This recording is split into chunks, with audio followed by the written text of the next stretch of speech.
What if I told you there was a way to make more income within your 9-to-5 job? Got your attention now?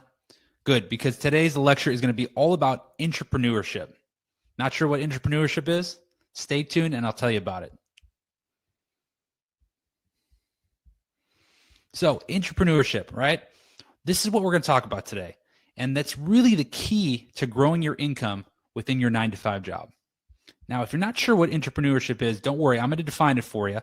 And I'm going to give you a couple tools along the way so you understand exactly what entrepreneurship is and how you can become an entrepreneur and if you really are one. So again, what you're going to learn today. What's an entrepreneur? Are you an entrepreneur? Why it's so key to maximizing income within this current job you have right now. And then a few different ways that you could potentially become an entrepreneur. So what is it? Well, basically it's simple. It's just like what it sounds. It's an internal entrepreneur. So it's often somebody within an organization that is an employee already, but they're responsible then for developing or working on some type of innovative idea, endeavor, product, or service to help the organization reach its business goals. So maybe you have an idea, right, that you want to enact on for that organization or your physical therapy company, and you want to get tasked with performing that and building that out. Well, you'd be an entrepreneur, right? And I'll tell you this, there's no boss or clinical director that just wants another employee. They don't want just another physical therapist. If they can get somebody that is more of an entrepreneur, that's exactly what they're looking for. Because it's easy to be just a treating physical therapist. Everybody is. But if you have somebody that is more motivated to go above and beyond to not only reach the same organizational goals, but also help them reach their own personal and financial goals, then everybody wins. So, are you an entrepreneur? Ask yourself these questions. Do you often have ideas that could be implemented in the business you work for? Do you find yourself coming up with creative outlets to feed a passion? Are you motivated to create something and earn more income? If you said yes to any of these, you might be an entrepreneur, right? You might have that desire to grow something, to build something out, to do something better. And by the way, it doesn't have to be a service or a product. It could be a marketing idea. It could be a more efficient way of doing something in your current role right now that could be scaled to the masses within your company. All of those things are ways to become an entrepreneur.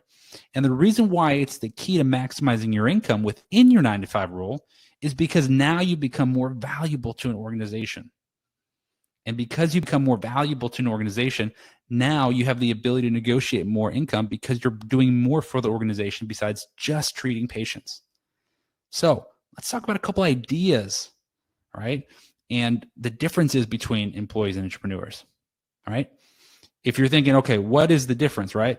Well, a physical therapist employee is really just tasked with treating patients as a service.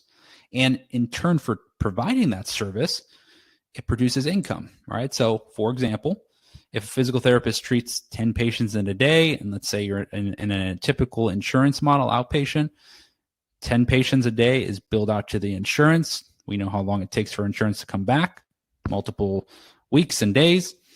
And there's money associated with that for treating that patient, right? Depending on what you bill and what the insurance decides to pay out. Or if you're a cash-based physical therapist out of network, then you already know that fee up front. Point being is that as an employee, a W-2 physical therapist employee, you generate income for that organization by treating patients as a service, right? Which is what we do. And the only way to earn more then as a result is to treat more, right? Especially in an insurance model, right? But the math is what it is. It's a math problem. So if you earn more income for the organization, then you could potentially get more income for the organization and therefore for yourself as well. But that's the only way to do it as a W-2 employee. And that's why you're seeing a lot of these outpatient facilities having more and more patients that are coming through the doors, because it becomes a math problem. How many people can you see and how much income can we generate per therapist, and then match it up against what we're paying that person, right? If I'm the organization, for example, to make a profit. Now, a physical therapist entrepreneur is tasked oftentimes with the same role as a physical therapy employee. They're still treating patients, but they help with some type of business innovation. An innovative business idea may be more work up front or even trading time for money, depending on what it is, but it may generate higher profits versus just treating patients. And therefore, that's really where the secret sauce is.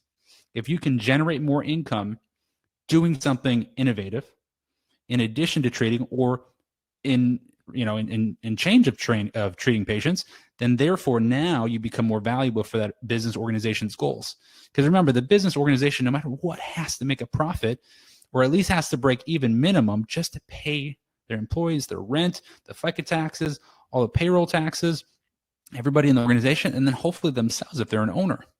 So therefore, that's, again, part of understanding the business cycle and the business model in physical therapy. Now, remember, like I said earlier, very few bosses and owners just want regular physical therapists on staff. There are some for sure, but it's very few. Most bosses or owners or even clinical directors don't want just another physical therapist. They want somebody that wants to go above and beyond and be able to generate other ideas and assist with growing the organization. Because if they grow the organization, then the entire organization's vision continues to grow. So let's dive in now to ways that you could become an intrapreneur within your company and start to enact some of those things. So I'll give you one that I did. I became a director of performance and training at one of my previous companies. Now, I treated patients, let's say half the day, trained clients the other half of the day, versus just a W-2 employee, which was treating patients all day. So if we do the math, right, I said it was a math problem earlier.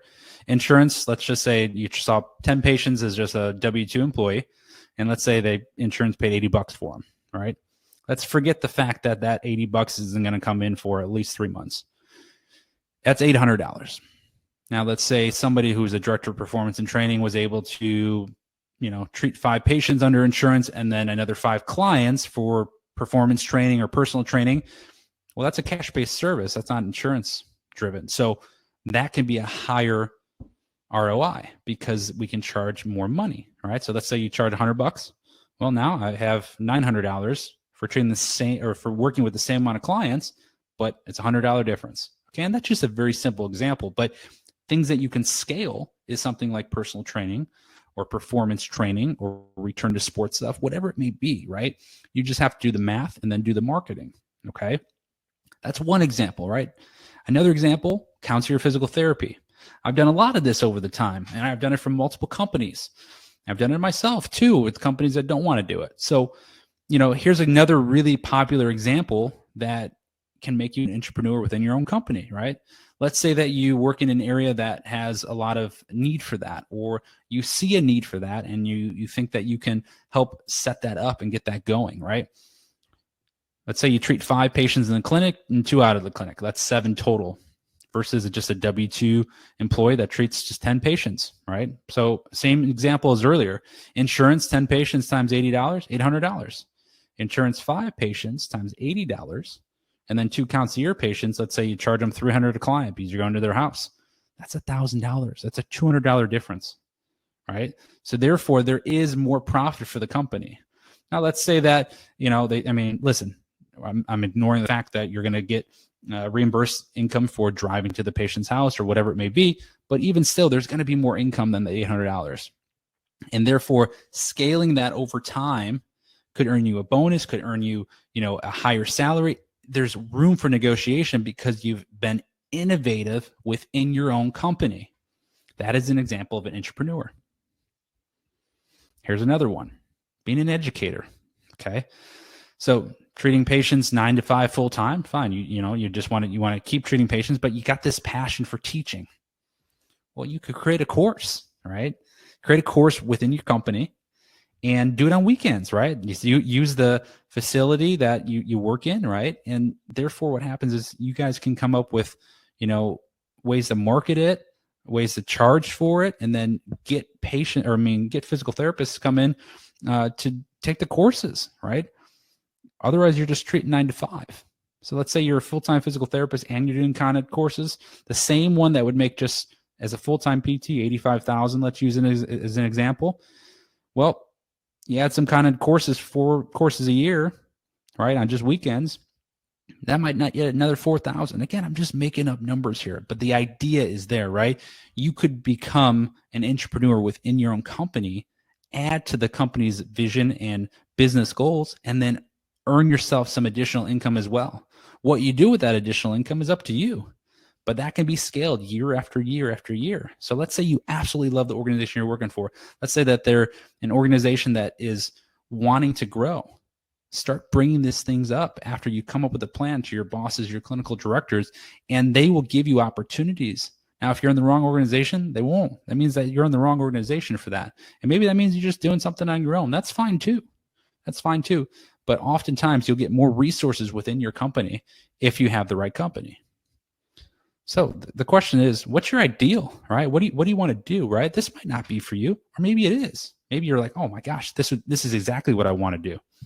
Well, understand that if you're more valuable for that organization, it gives you the ability to negotiate more for more income, right? Because you're bringing something else to the company. And as a result of bringing something else to the company, now you're more valuable, okay?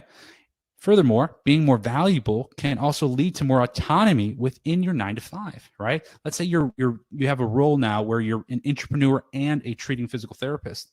Well, that means maybe you have more autonomy over your schedule, the type of work you're doing, which is more fulfilling now because you're adding a passion project, or maybe more additional professional opportunities, right?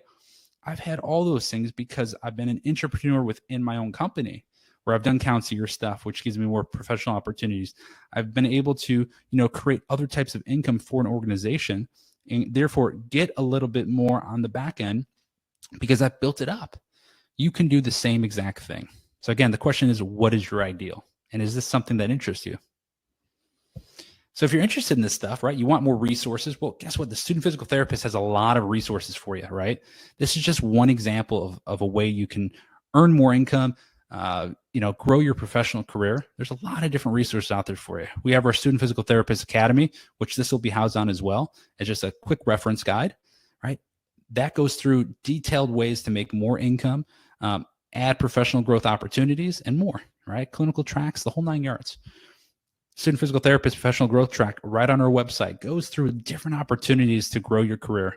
My Physical Therapist Entrepreneur course goes through specifically 6 to 7 different side hustles that you can go through in case you want to just be an entrepreneur and maybe not an intrapreneur within your company. Step by step, legal things you got to think about, invoice opportunities, what to charge, how to become a concierge physical therapist, how to do virtual personal training, things like that. Right, write a book, whatever it may be. Right.